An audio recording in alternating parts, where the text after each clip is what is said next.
And more developments coming in from the United States after the Prime Minister and the US First Lady Jill Biden are together in a skill development event. The Prime Minister has now tweeted out, honored that Flotus, remember, is the handle for the First Lady of the United States. And Dr. Biden joined us in this special event relating to skill development. Skilling is a top priority for India, and we are dedicated to creating a proficient workforce that can boost enterprise and value creation. The two were together right now at a library. This is all developments that are taking place near and around Washington. They are now all in the White House together, but the Prime Minister has just tweeted this out. Let's go to my colleague Abhishek right now to understand more around this. Abhishek, the President's wife, Jill Biden, is someone who, as we speak, is a professor in a college. She's also believed to be the first ever working spouse of a sitting US president, the first one to earn a constant paycheck, which is why for someone like her, skill development must be particularly close to the heart issue. Can you bring us more context? Of course, and you see, at a time when the world is looking at enhancing, manufacturing capabilities, clearly the youth or the employable youth who have a required skill is essentially very important to have any vision, to be implemented on the ground. And when we talk about India and USA joint collaboration, that is not just the defense deal or the partnership in trade and commerce and how much of money USA is going to pump into Indian economy or vice versa, but it is also about the human resource development, because ultimately the people only are going to take care of all the money or the investment that the two countries are going to make in each other multiple projects. And India has offered its youth the skill sector. We have seen so many skilling initiative that the Indian government has launched in India in the last few years, and the youth from IT to hardware to software to pharma sector, biotech sector, genomic sequencing, emerging technologies, coding, artificial intelligence. So there are a lot many sectors where beyond the highly skilled or highly educated youth, there are lower level of skill development skill set is also required. And if India and USA collaborate well, of course they can put together their human resource, and so many projects can be successfully driven with this. In fact, in the recent months, we have seen so many multiple visits that has happened by the world leaders in India.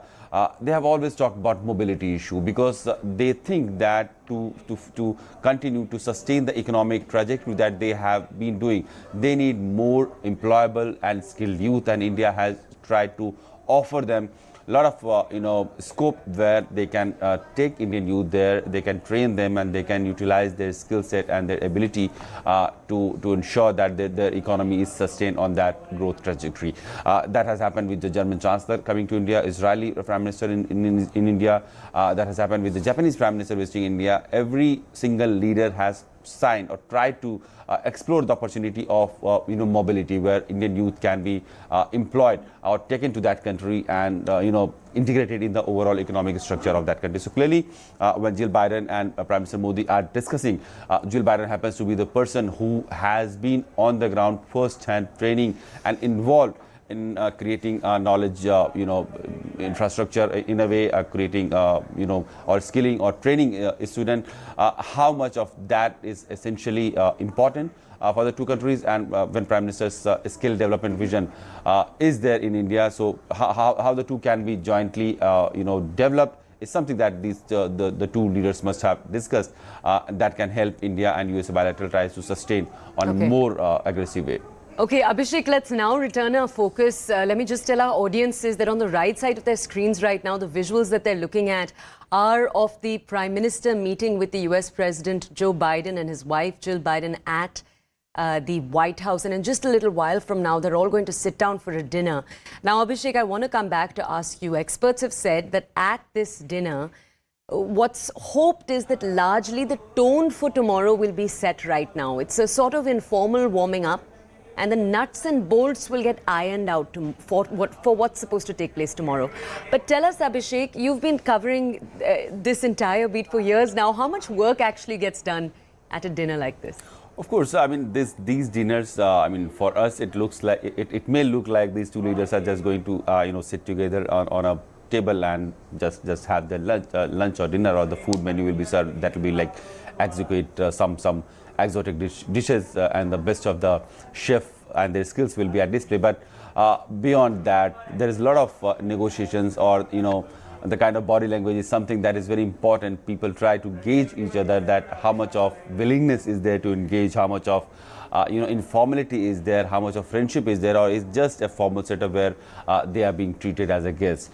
I mean, of course, when Prime Minister Modi and Joe Biden will be having their dinner, it will be not surrounded with the officials and the bureaucrats who are, every time they are trying to correct the leaders, and they are trying to, let them, tell them the official stand on a particular issue. But they will have a rather more open and informal chat around the issues of globe, where the leaders can share their own perspective, that this is how they think that the issue should be dealt with.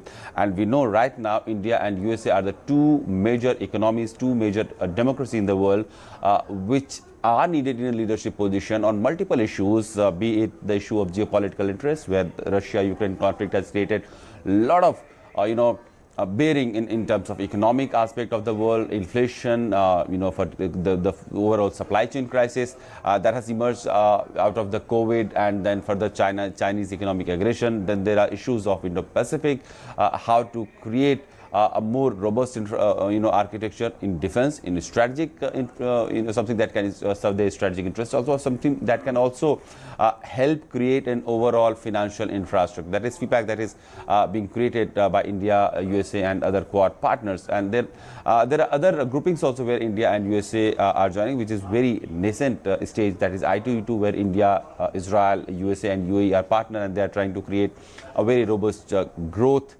scenario in West Asia. There are challenges and concerns also that is emerging, that is coming from Chinese economic and strategic dominance in this area, but what concerns India also and what concerns USA also. So clearly there are common challenges, there are common concerns, and there are common opportunities also, where both the leaders will try to discuss about the issues and the areas where more strength is needed to be built around, to have these bilateral ties actually working for the people's benefit. Okay.